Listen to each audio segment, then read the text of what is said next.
Sunday Night Production.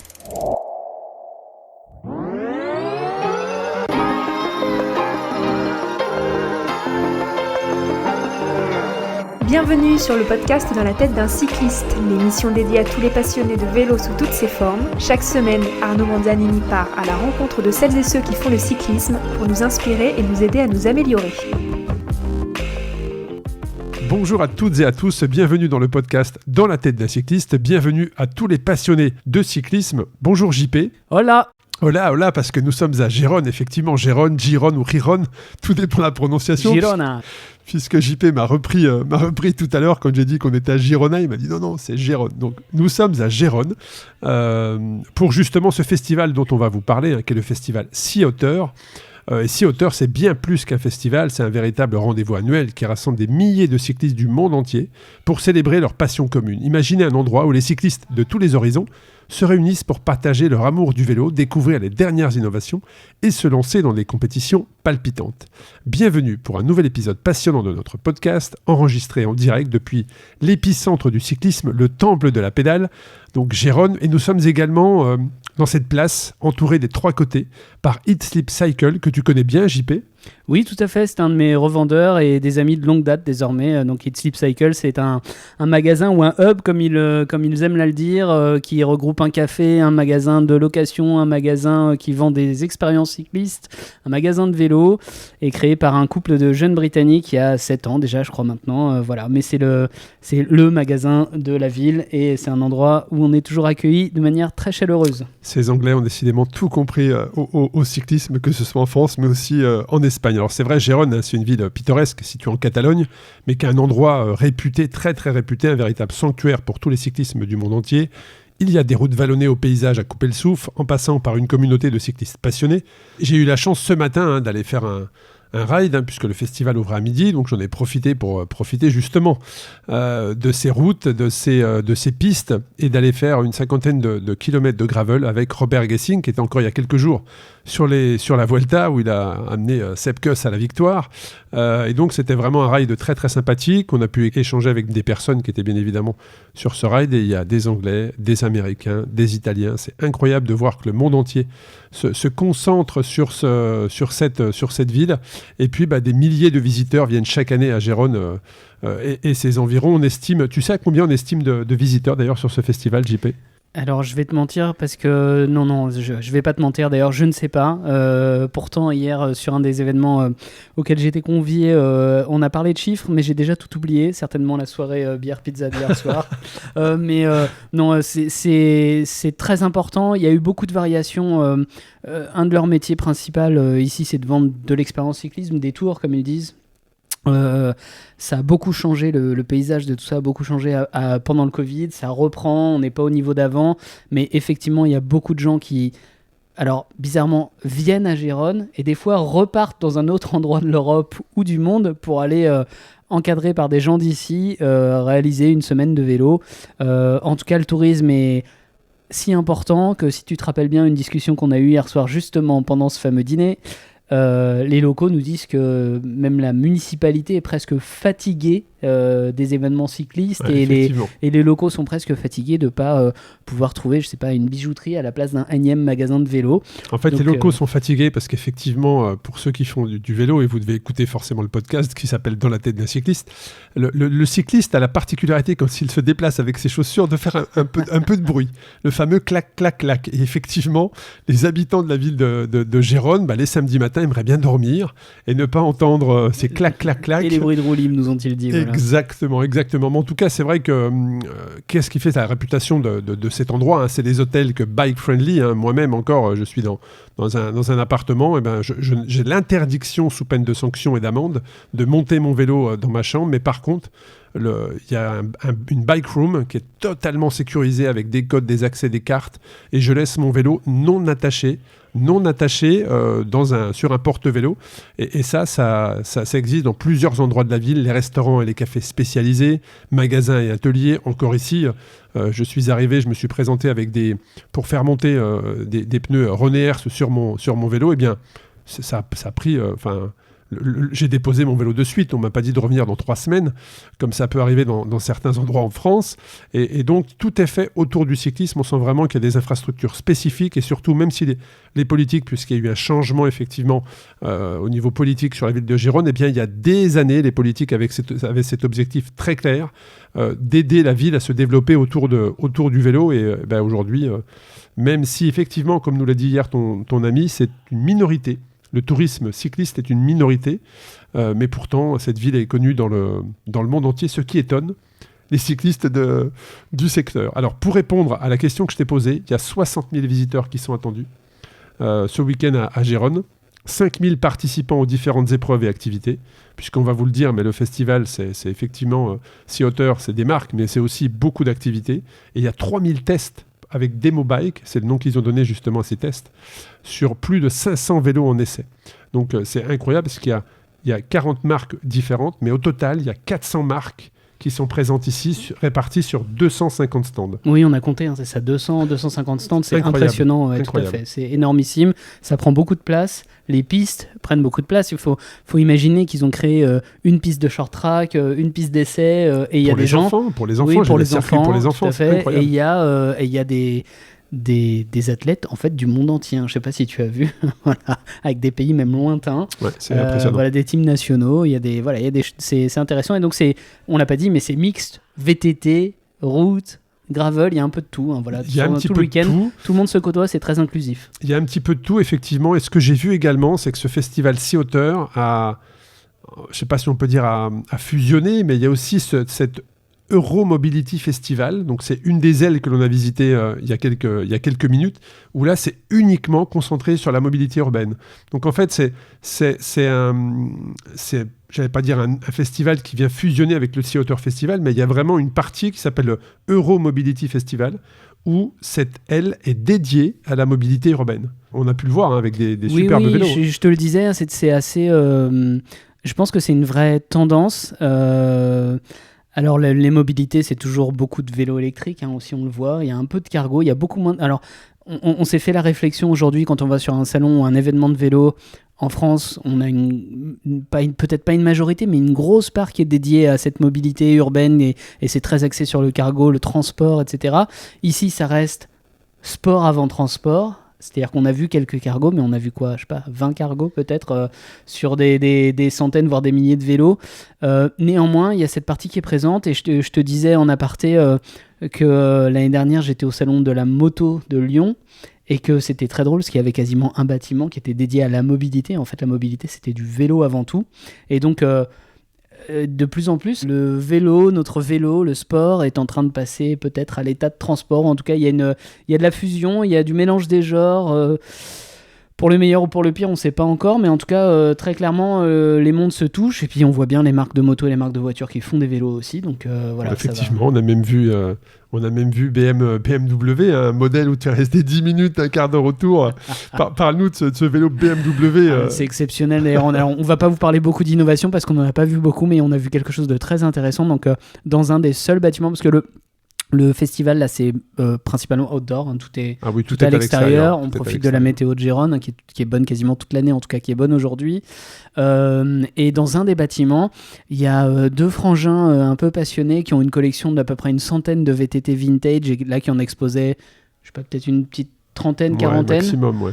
Dont alors un vélo, un VTT BMW avec une suspension télélever. Oui, j'ai bien parlé de la suspension télélever qu'on retrouve encore aujourd'hui sur les gammes de motos BMW, avec une pièce en aluminium forgé juste splendide. Le vélo date de 1987, il est en état d'origine, avec les pièces d'origine, et c'était juste incroyable de voir qu'en fait, on pouvait trouver là sur ces 30 ou 40 vélos des solutions techniques qui ont certes été améliorées, mais pas complètement révolutionnées, et qu'on trouvait sur tous les vélos ultra modernes et ultra tous ressemblants finalement, qui étaient exposés sur les stands à l'extérieur. C'était assez marrant. Moi, j'aurais mis ça en plein milieu du festival. Voilà, c'est ce que j'allais dire. J'ai beaucoup aimé ta réflexion en disant, mais en fait, ça faisait, je sais pas, 50 mètres carrés, ça devrait être au centre du festival, évidemment. Et non pas l'inverse, parce que là, c'est vrai que c'était mis vraiment, il fallait vraiment aller le chercher pour le trouver, mais en tout cas, on a passé un bon moment autour justement de ces vélos vintage, mais qui avaient des innovations qui aujourd'hui, tu me l'as dit, sont un peu cachées, parce que sinon, elles choqueraient aussi quelque part finalement, les pratiquants. on a l'impression que les gens cherchent beaucoup à se démarquer, mais in fine, les marchés vont toujours vers quelque chose d'assez conformiste et uniforme, puisque on a déambulé 2 heures dans toutes les allées et il n'y a pas grand chose qui nous a attrapé l'œil en se différenciant. Les vélos se ressemblent beaucoup.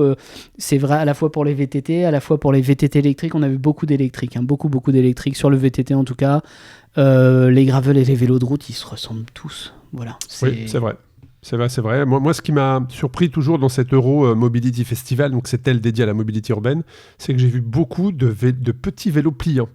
Hein, tu m'as même dit, regarde, c'est du carbone qui est en vélo pliant. Oui, il y avait des vélos pliants en carbone. Mais tout à fait. je n'ai jamais vu sur un salon, sur un festival, autant de vélos pliants.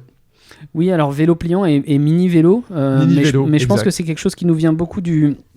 Alors c'est quelque chose qui vient de l'Asie et du Japon notamment, ils sont très... D'ailleurs le BM était pliant, tu m'as dit. Oui, le BM était pliant, mais on postera peut-être une photo de ce BM, un de ces quatre, parce qu'il est incroyable.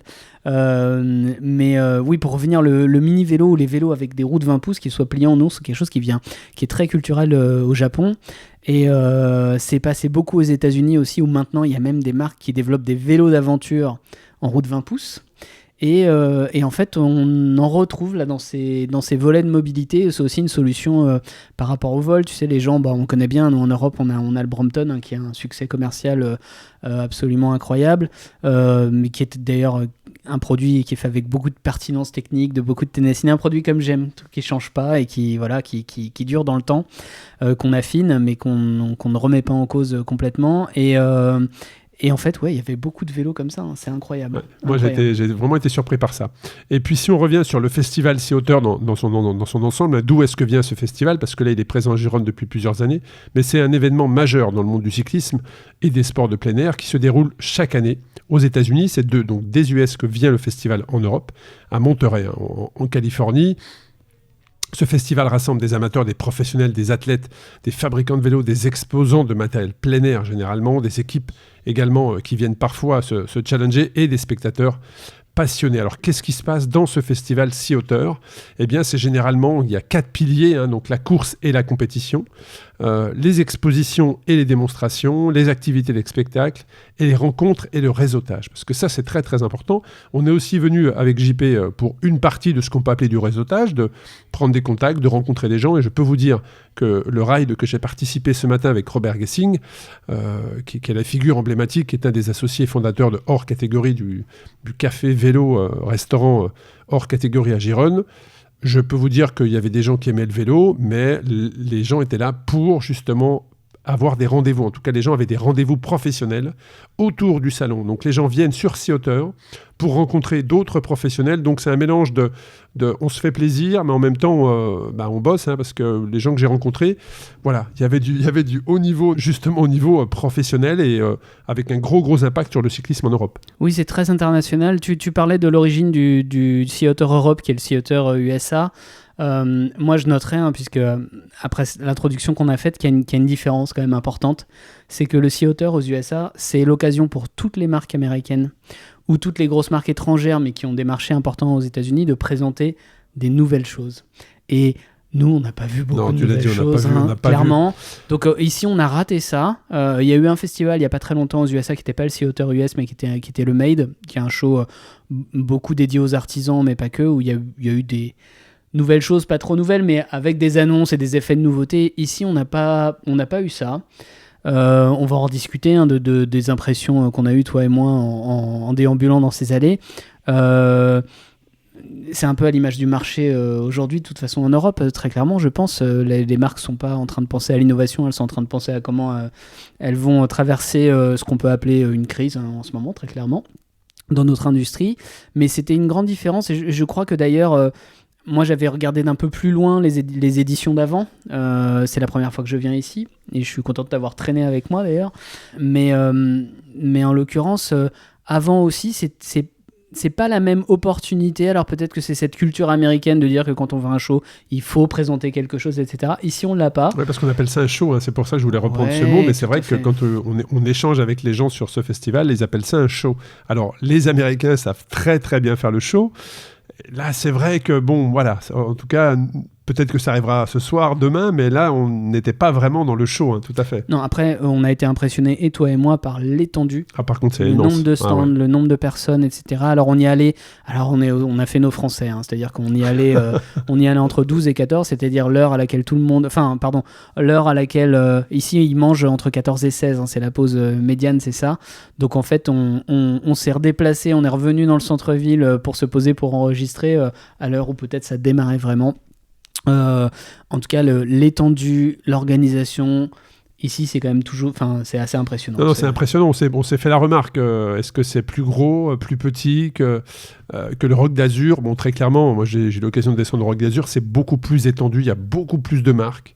En tout cas, le festival est beaucoup plus imposant, très clairement, que ce qu'on peut connaître en France, même si on retrouve... Enfin, il y a des marques qui sont présentes. On a discuté avec certaines marques comme Hope. Ils seront présents également au Rock. Mais c'est vrai que c'est quand même plus étendu et on sent la passion pour les Espagnols, pour le VTT. Hein. Très clairement, c'est une véritable passion aussi pour eux. Et puis c'est, je pense, encore plus international que le rock, hein, là, très clairement, ici. Voilà. Oui, très clairement, il n'y a pas photo. Je pense que ça vient aussi du spot sur lequel on est. De l'endroit. C'est pas au hasard, mais c'était très international. Il y a beaucoup de marques. Tu parles de Hope, c'est vraiment les gens Hope de Grande-Bretagne qui se sont déplacés. Pour pas mal d'autres marques, c'était le cas aussi. Et c'est pas juste le distributeur local ou le représentant. Là, c'est vraiment les marques qui se déplacent. C'est intéressant. Ils viennent avec des moyens. Tout le monde a des beaux stands. On a aperçu 1 ou 2 marques françaises aussi. C'est chouette. C'était très sympa. On a un petit goût de déception parce que toi et moi, on aime bien voir des nouvelles choses, etc. Il n'y en avait pas. Mais on sait pourquoi. Mais en tout cas, sur l'organisation, sur le fait que ça vive et ça perdure, puisque ça fait, tu as regardé, c'est le 5e, 7e, je sais plus combienième édition, mais ça prospère, ça s'agrandit toujours, donc les marques sont présentes, malgré que le marché soit un peu morose, il y a du monde, il y a du dynamisme dans la ville aussi, donc là on est au cœur du plus gros magasin de la ville, ça s'active dans tous les sens, donc d'ailleurs on espère que vous n'avez pas trop de bruit en fond, mais je veux dire il y a une grosse demande, les ateliers tournent à fond, etc. Donc il y a encore du dynamisme. Maintenant ce salon et ces rencontres professionnelles, c'est aussi pour nous l'occasion d'observer les business models, comment les gens shiftent, parce que ils se vendent moins de vélos, si vous le saviez pas, on peut vous le dire, ils se vendent moins de vélos, il s'en est moins vendu en 2022, il s'en est moins vendu en 2023. Il s'en vendra certainement moins encore l'année prochaine, mais les accessoires, les consommables, tout ça bouge. Les expériences, et finalement c'est peut-être ça, le changement ou l'innovation qu'on peut constater ici, c'est que c'était déjà amorcé, je pense depuis 4-5 ans, beaucoup de gens ont commencé à réfléchir à ce que c'est que l'expérience, qu'est-ce qu'on peut vendre comme expérience, qu'est-ce qu'on peut proposer, quels sont les composants d'une expérience cycliste, comment on met le matériel au centre de ça, mais c'est beaucoup ça qui est poussé parce que c'est là qu'on a encore des poches de développement, donc on a pu le voir aussi, on a été strictement impressionné par le nombre. Alors on est en Catalogne et c'est comme si vous traversez une allée et puis vous passez d'une allée où vous avez 10 marques de vélos à une allée où il y a 20 stands de 20 communes dont on peut imaginer qu'elles sont des communes de petite taille, mais qui sont là pour faire la promotion de leur territoire, de leur trail, de leur piste, de leur donc avec vous avez des cartes à disposition, on vous vend l'expérience de la ville, on vous vend ça, c'était rigoureusement impressionnant. On l'a, pour parler de ce qu'on connaît, on l'a en France. Moi, je suis sur le territoire Auvergne-Rhône-Alpes, petit aussi. Moi, je suis sur le tracé de la GTMC, mais ça couvre plusieurs. Il y a plusieurs départements. En fait, dans les festivals, d'habitude, dans les festivals, c'est qu'il y a des stands, mais qui font la promotion de leur épreuve. Tu vois, là, c'est des petites communes. Ce sont des petites communes, effectivement, de Catalogne, qui venaient faire la promotion de leur ville, avec mise à disposition de cartes sur les chemins, les parcours, pour aller faire du vélo. Et effectivement, ça représentait une aile tout aussi importante que pour l'Euromobility Festival. On a compté quasiment 20 ou 25 stands de communes. Incroyable. Très impressionnant. Et puis toujours autour de ces rencontres, de ce réseautage, il y a aussi le Sea Otter a développé ce qu'ils appellent le Sea Otter Connect. Donc là, c'est un moment effectivement dédié aux professionnels. Donc c'est une première journée qui n'est pas ouverte aux particuliers. Et là, c'est justement où certaines marques renommés du monde entier donnent leur vision sur ce secteur et quelles sont les évolutions. Et tu as eu l'occasion justement, JP, de participer à une réunion hier en tant que professionnel où il y avait justement des pros, journalistes ou même marques qui venaient expliquer ce qu'allait être le marché de demain.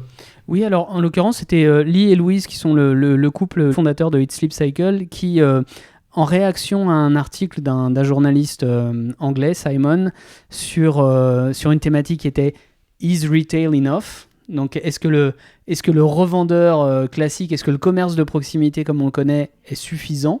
Et quel est l'avenir du magasin de vélo finalement, hein, c'était ça.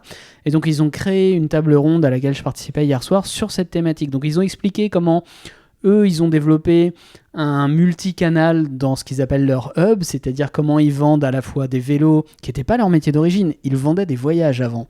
Ils vendaient des voyages et quand le Covid est arrivé, ils ne pouvaient plus vendre de voyages, donc ils se sont dit on va se transformer en magasin de vélos. Ils ont récupéré de la clientèle locale qui n'était pas leur fonds de commerce, et puis finalement ils se sont dit maintenant on va pouvoir refaire de la location de vélos, de la vente de tours, comment on fait de la vente croisée et comment on va vendre un casque ou un vélo, ou un pneumatique, ou un textile à quelqu'un qui l'a essayé, etc. Donc c'était assez habile, et ça permettait de se poser beaucoup de questions. Et le consensus, alors c'est rigolo, c'était presque... T'étais pas à la réunion avec moi, mais tu aurais rigolé, parce que tu connais qu'à chaque fois, et je vais le refaire dans cet épisode-là, je vais revenir à nos industries de l'automobile et de la moto. Et en fait... Alors peut-être que ce journaliste anglais est motard, je crois qu'il est motard parce qu'il a dit à peu près 10 fois Ducati par phrase, je crois. Donc je le soupçonne de rouler sur une moto rouge, mais il a dit clairement qu'en fait il était quasi inéluctable pour lui, en tout cas, puisque c'est des opinions, mais c'est une opinion que je partage assez facilement. Il va y avoir beaucoup de rapprochements, il y a beaucoup de choses à aller chercher du côté de ces industries plus premium dans le service et dans l'accueil. C'est pas mes mots, mais ça aurait pu être, hein, tu me connais. Voilà, sur la façon dont, comment on accueille les gens, quelle expérience on leur donne, etc. Et pour lui, il va y avoir du rapprochement parce que, et on l'a vu aujourd'hui, il y a des stands dont les marques, en fait, sont des marques qui viennent du monde de l'automobile et des vélos. Elles sont là, elles sont aussi à hauteur. Et elles sont en train de vendre des vélos. Et ça va arriver de plus en plus. Je reconnais avoir vu des vélos Yamaha, très clairement. Yamaha, très clairement. KTM, un gros stand KTM avec beaucoup de marketing. Et ils ont de la puissance financière. Et en fait, il va y avoir vraiment les limites. Tout va être un peu plus flou et plus perspirant, on va dire, et beaucoup moins étanche. Alors, il va falloir faire attention parce que sport et transport, c'est pas exactement la même chose, mais il y a des choses à gagner dans les deux. Et je pense que on va pouvoir s'inspirer.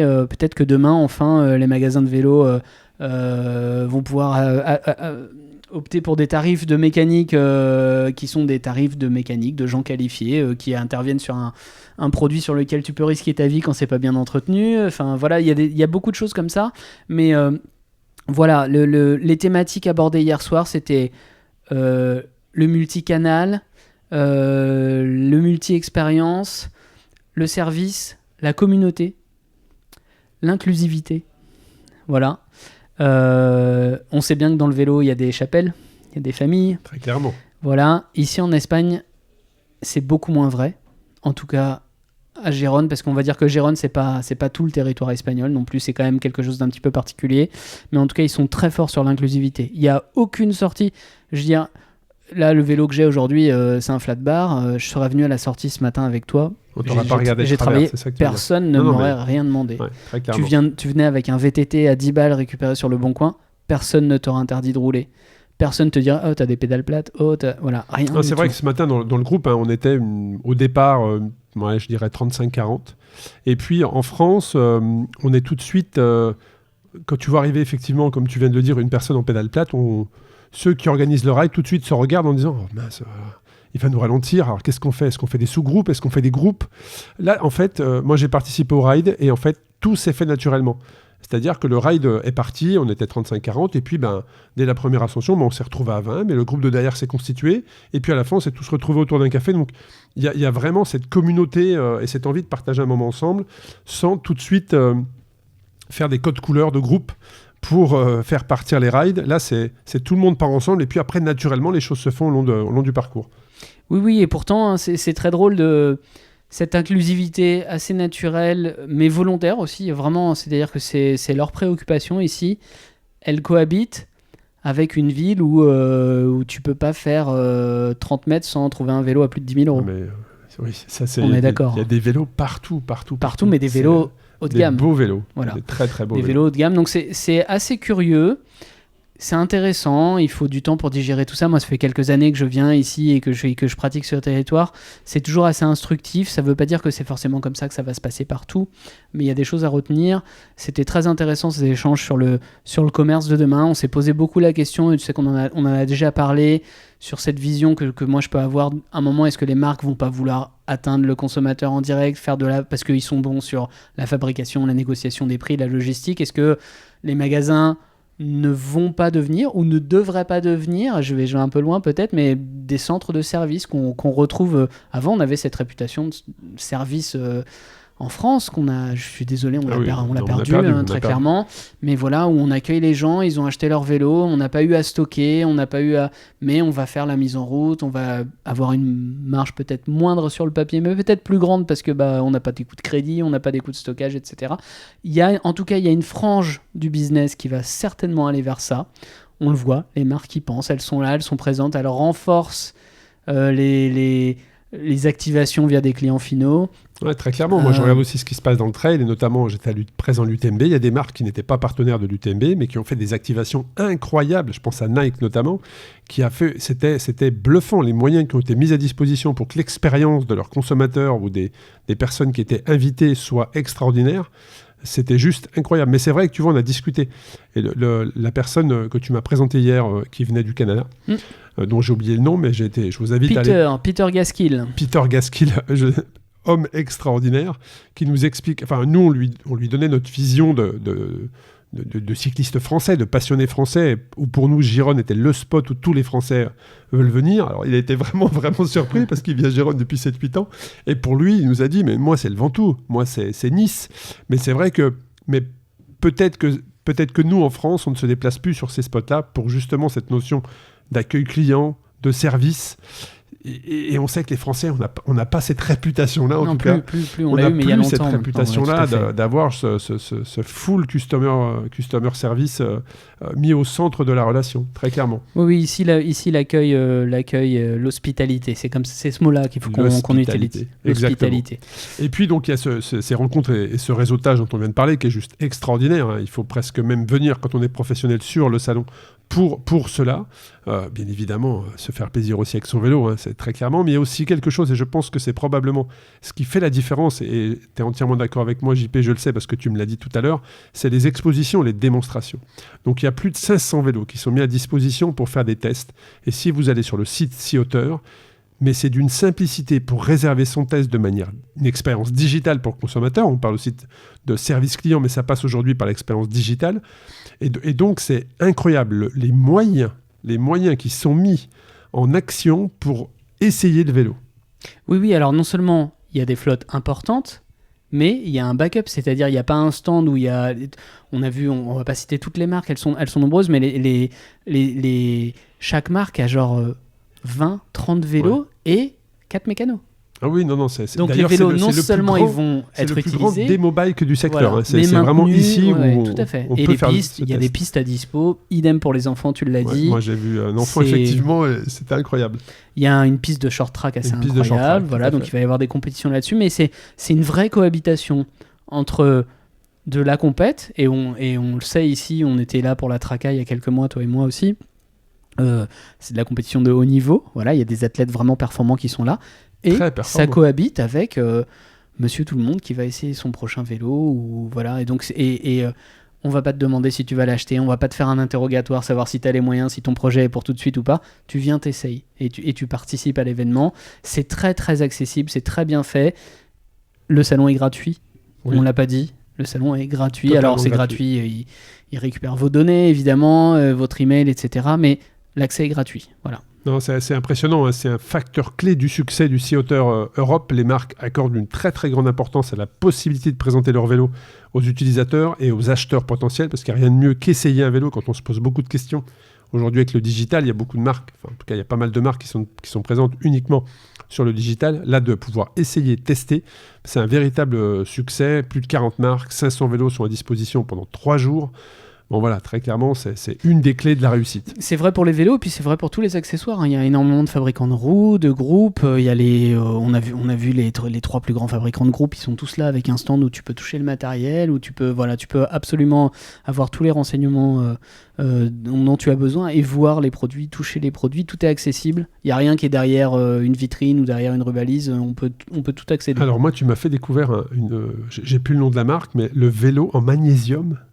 Le cadre en magnésium, pardon. Oui. D'une légèreté bluffante.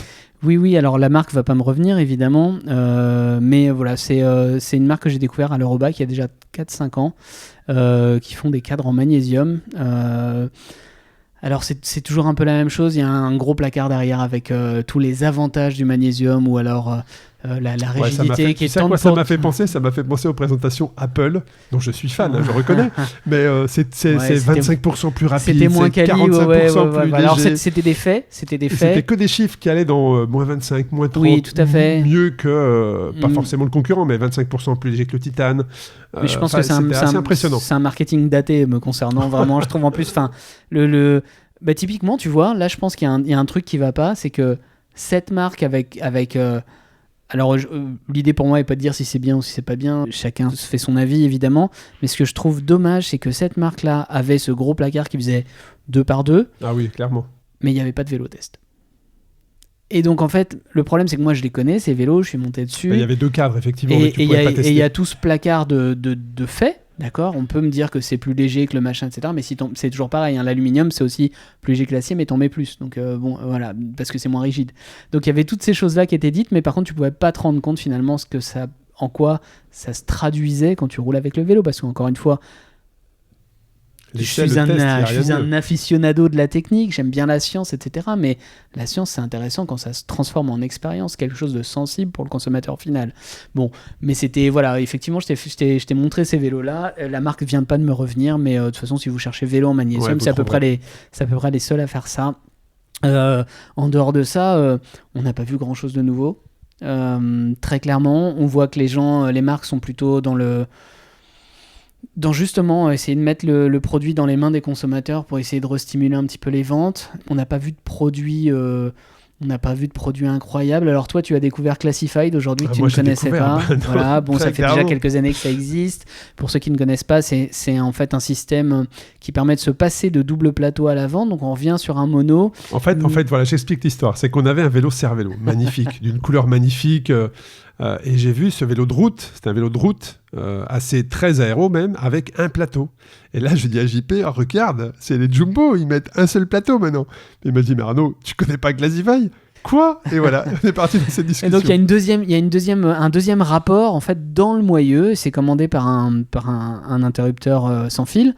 Et en fait, le moyeu permet d'aller chercher un autre développement qui équivaut à ce que tu auras avec un deuxième plateau plus petit. Puisque là, le monoplateau que tu as vu, c'était un bon 56, je pense, ou quelque chose comme ça. Je pense que c'était le vélo de Sepkeus dans le Tourmalet à la vitesse à laquelle il allait. Voilà, je dis ça, je dis rien. D'un peu brutal, voilà. Et donc c'est un système qui se développe pas mal. Alors est-ce que ça prendra vraiment des parts de marché ou pas, mais voilà, ils vendent des roues, que ce soit en VTT, en route ou en gravel d'ailleurs. Moi en dehors sur Home Trainer, j'ai pas pu le tester. J'ai des gens qui se sont équipés, j'avais discuté avec la marque au tout début, je l'ai pas implémenté sur mes vélos, mais ça existe, ouais, voilà, tout à fait. En tout cas, c'est intéressant. Je trouve que c'est intéressant. En fait, c'est comme si tu avais un double plateau, mais c'est dans ton moyeu arrière. Voilà. Ça t'évite le poids, la possibilité de dérailler également l'avant. Oui, parce que le changement de rapport est assez rapide en plus. C'est intéressant, il y a des avantages. Après, il y a des inconvénients puisque c'est un système propriétaire, etc. Mais bon, pas une vraie innovation puisque ça existe déjà depuis pas mal de temps, même si tu la découvres. Voilà. Pour moi, ça l'était. En dehors de ça, non. Mécanicien que je suis. On a été un peu, voilà, on est resté sur notre faim, sur le côté innovant. On a fait le commentaire, alors on est taquin quand on dit ça, mais beaucoup de vélos qui se ressemblent. Voilà. Oui, alors là, c'est très clair. C'est d'ailleurs pour ça qu'ils écrivent les marques en gros sur le côté, parce que sinon tu les reconnais. Très clairement, Non, très clairement. je Alors, il n'y a pas forcément de rapport, mais c'est vrai que Decathlon avait un stand énorme également. Énormissime, très gros stand avec, Decathlon. avec des beaux vélos. Avec des beaux vélos. Avec des beaux Très vélos, beaux vélos. une bonne présentation, beaucoup de monde pour accueillir les gens. C'était intéressant de voir comment ils se positionnent. Alors, Decathlon, c'était un des plus gros stands, probablement. Ouais, Voilà. très clairement. Dans très un clairement. endroit où on vend du sport, et pas du sport forcément accessible. Ouais, puis ils ont C'est présenté pas- leur voilà. gamme, avec même un vélo cargo d'ailleurs. Hein. Ouais, Il y tout a à même fait. un cargo qui était là. Assez incroyable et plaisant à voir. Je considère Van que Dressel, Decathlon, c'est une ouais. marque comme une autre. Van Voilà, Dressel, donc, Riverside, et puis ce vélo cargo, c'était intéressant. Et puis donc il y a les expositions, le fait de pouvoir tester, mais il y a aussi la course et les compétitions. Parce que Sea Otter, c'est ce qui fait aussi probablement la réussite, c'est une grande variété de compétitions, que ce soit VTT, gravel, enduro, et ça, tout le week-end, c'est un sportif complet, le plus complet d'un festival qui puisse être proposé. C'est une douzaine d'épreuves, route, gravel, VTT, e-bike même, descente, trail, c'est incroyable tout ce qui est multiplié comme événement autour de ce festival. Oui, il y a même du vélo trial, alors pas en compétition, mais il y a des démos de vélo trial. On J'ai vu a vu les blocs. Oui, on a vu les blocs. J'ai vu un gamin de 10 ans qui a passé à peu près la moitié du temps. On était sur le salon, sur la roue arrière, en train de sautiller. Grosse maîtrise. Encore une fois, c'est inclusif, il y a de tout. C'est extrêmement... C'est la fête, en fait, Arnaud, on peut le dire. C'est la fête du vélo, très clairement. C'est la fête du vélo. Tout le monde est là pour profiter. On a cette hospitalité du lieu, des magasins. Personne ne se tire dans les pattes. C'est très plaisant d'être là pour ça, même si on travaille beaucoup. C'est très intéressant. On peut avoir notre analyse du marché en regardant un petit peu ce salon. C'est qu'on a l'impression qu'on est un peu en mode stand-by quand même, non ? C'est pas l'impression que tu as eu ? Si, très clairement. Très clairement. On est en mode stand-by, Après, on qu'est-ce attend qui que la va faire la tempête passe. différence ? Qu'est-ce qui va attirer l'œil quand tu passes ? C'est la couleur d'un vélo, c'est le montage, mais sur le fond, effectivement, il n'y a pas de... Voilà, il n'y a pas de game changer, quoi. Non, ce qu'on peut vraiment... ici, en tout cas, ils ont compris plus qu'ailleurs, mais je pense que quelques indépendants et quelques gens qui ont peut-être un peu plus de recul sur ce qui se passe actuellement dans l'industrie. Donc, plutôt que de dire ce qui se passe dans l'industrie, on va le dire, voilà, les ventes sont faibles, il y a beaucoup de surstock, l'output est très complexe aujourd'hui. Et en fait, ici, on a compris que c'était l'expérience, la personnalisation, l'accueil, l'hospitalité, c'est tout ça qui fait qu'on peut continuer d'avoir de la clientèle, de s'occuper d'elle. Tu l'as dit, tu sais mon goût pour l'atelier, mais tu l'as dit, ici, tu n'attends pas. Tu n'attends pas. Voilà, tu m'as dit, tiens, regarde, on peut te monter 2 pneus. Aujourd'hui, je me suis dit, mais JP, c'est 15 heures. Comment ça va être possible ? Ouais, c'est le week-end le plus 16h10, et pourtant, le vélo, voilà. il était à l'atelier, quoi. Oui, voilà, donc ça, ils y tiennent, en fait. Ils ont envie que les gens puissent profiter de leur vélo, donc ils vont se plier en 4 pour rendre ça possible. Et clairement, dans l'analyse qu'on a eue hier, des chiffres, des stats, etc., ils l'ont pas dit parce que pour eux, ça leur paraît naturel, mais moi, j'ai levé la main et je dis, mais en fait, je pense qu'un des facteurs de votre réussite, c'est aussi la qualité de l'atelier. Et la rapidité de l'atelier, le sérieux de l'atelier. Ça fait partie aussi du cross-selling entre tous les différents en fait, points d'entrée d'un client. L'atelier en fait partie. S'il a une bonne expérience à l'atelier, moi, je vais probablement partir tout à l'heure avec d'autres... Et oui, je t'ai vu faire tes courses en même temps. Voilà. Donc forcément, t'es bien dans cet univers-là, tu prends ton temps, tu regardes, tu découvres, et franchement, c'est une belle réussite et c'est devenu un acteur majeur et numéro 1 aujourd'hui sur Gérone. T'as vu, fais attention à la prononciation, j'allais dire Gironne, mais tu m'as repris, donc je dis Gérone. Je t'ai fait les yeux noirs, voilà. Donc on vous parle aujourd'hui, c'est un peu moins technique que d'habitude, forcément. C'est une expérience qu'on voulait partager avec vous. Je suis content d'avoir traîné Arnaud jusqu'ici pour ce festival.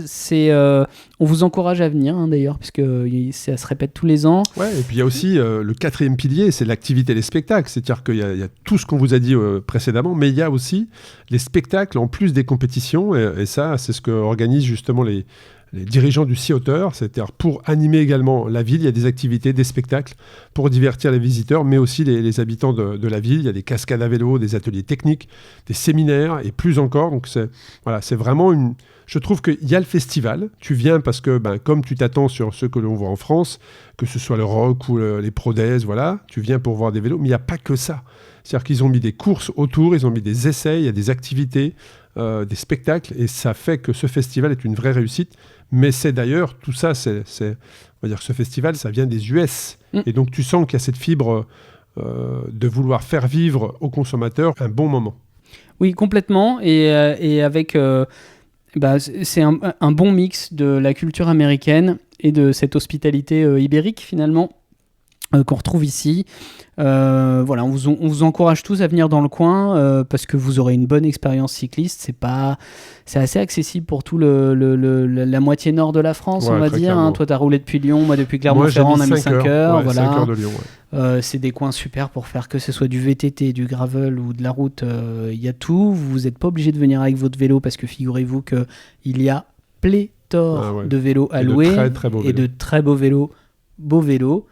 Vélo accessible, vous trouverez de tout, en fait, vous ne serez jamais déçus. Alors, c'était très rigolo dans les statistiques d'hier, 99% des gens ne voyagent pas avec leur vélo.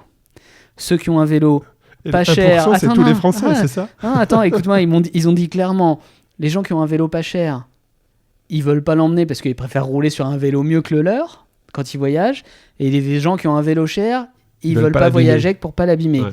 Mais alors, c'est très drôle parce que les gens viennent, ils louent un vélo. Et en fait, ici, moi, j'ai fait mon monsieur JP, comme d'habitude, j'ai posé des questions, j'ai dit, mais quel pourcentage de cross-selling va vers quel produit ? Je dirais, une fois que le gars, il a loué pendant une semaine un vélo de telle marque, etc., comme il ne voyage pas avec son vélo, vous ne lui vendez pas un vélo, vous lui vendez quoi ? Un casque, un kit ? Ils m'ont dit... en fait, non, des fois on vend des vélos, on les expédie. Le mec, quand il rentre chez lui, il a son vélo. Une tellement bonne semaine avec des vélos de qualité. Donc ils arrivent à faire ça, c'est assez intéressant. Voilà, mais en tout cas, c'est un territoire où on peut venir et absolument trouver n'importe quel type de vélo. C'est quasiment toujours dispo, ils ont énormément de flottes, c'est très bien organisé. Et notre leçon, c'est que quand un magasin n'a pas le vélo, il va aller le louer à l'autre loueur qui n'est pas de la même marque, ils vont pas se vendre. Ils vont pas se battre et ça, en fait, ce qui compte, c'est que le client qui a besoin d'un vélo, il a un vélo. Ouais, c'est très intéressant. C'est un but partagé pour tous. Et puis vous pourrez, même si vous ne l'avez pas prévu, comme ça a été mon cas, je partage mon expérience, faire un ride avec des personnes qui viennent de... Ce matin, j'ai roulé avec quelqu'un qui venait de Californie. J'ai roulé avec le directeur du Tour des Flandres qui était présent, voilà. Donc c'est des Hollandais, des Belges. Donc vous allez pouvoir rouler. Il y a des rides quasiment tous les jours et tout le temps. Et moi, j'ai découvert une application. Link My Ride. Et je vous le partage, voilà. Link My Ride. Vous pourrez trouver les rides de la journée, de demain, et savoir qui s'est inscrit. En tout cas, c'est comme ça que j'ai pu trouver le ride sur les recommandations du coach Zippy, qui n'était d'ailleurs pas présent, je tiens à le préciser. Il parle pas français, donc il nous écoutera pas. Mais en tout cas, c'est lui qui m'a fait découvrir cette application Link My Ride, et j'ai tout de suite trouvé le ride donc de ce matin. Et puis, c'est comme ça que je vais probablement trouver le ride de demain. En tout cas, voilà, vous pouvez venir sur ce secteur. Vous allez passer, si vous êtes passionné de vélo, là, forcément, ça sera un week-end gagnant. Bon, et puis cet épisode, c'est notre reprise et c'est une nouvelle saison, Arnaud, aussi. Exactement, donc n'hésitez pas à nous envoyer en message privé ou en commentaire les thèmes que vous souhaiterez aborder, puisqu'on va bientôt retourner en studio pour enregistrer effectivement la saison 3. Donc n'hésitez pas à nous solliciter sur des sujets où vous souhaitez que JP s'exprime, parce que moi je ne fais que poser les questions et lancer JP, parce que moi la mécanique, vous le savez, c'est pour ça que JP est là. Ça fait beaucoup. Donc oui, on est alors vous avez tout plein de canaux pour nous connecter. Vous avez l'Instagram d'Arnaud, l'Instagram dans la tête d'un cycliste, mon Instagram, enfin vous saurez nous trouver, vous l'avez déjà fait jusqu'à présent. On est à votre écoute. Il y a beaucoup de thématiques qu'on souhaiterait ne pas forcément reprendre, même si beaucoup d'entre vous nous sollicitez pour faire des mises à jour sur des aspects techniques, très techniques, comme les roues, les pneus, les pressions, etc. Il y a plein de thèmes d'autres thèmes à explorer. On est à votre écoute aussi et ça nous fera bosser un petit peu de nouvelles thématiques. Donc n'hésitez pas à envoyer des messages sur le sujet. Et puis peut-être qu'on se retrouvera sur d'autres événements aussi, puisque c'est des bons moments à partager, une autre façon d'envisager ce que sont les problématiques de technique, de vente, de business, tout ça, c'est un peu l'atelier aussi finalement. Bon voilà, en tout cas un grand merci JP de m'avoir fait découvrir ce festival, hein. C'est une belle occasion de revenir à Gironne. Un grand merci à vous tous pour votre fidélité, puis restez connectés, il y a de grosses annonces qui arrivent me concernant sur Race Across, vous allez voir, ça va bouger dans les jours qui viennent, et puis de nouveaux épisodes toutes les semaines, tous les vendredis, sur le podcast Dans la tête d'un cycliste, que ce soit du coaching, de la santé, du talk, un épisode avec Juliette Labou, qui vient d'être championne d'Europe de contre-la-montre par équipe, qui va bientôt s'exprimer sur le podcast. Donc un grand merci à vous tous pour votre fidélité. N'hésitez pas à partager le podcast pour ceux qui ne le connaissent pas encore. Et je vous dis à très bientôt. Et nous, avec JP, on va aller probablement faire bière pizza. Et puis demain matin, ça sera un ride autour de Gérone. Voilà, un grand merci à vous. Au revoir à tous.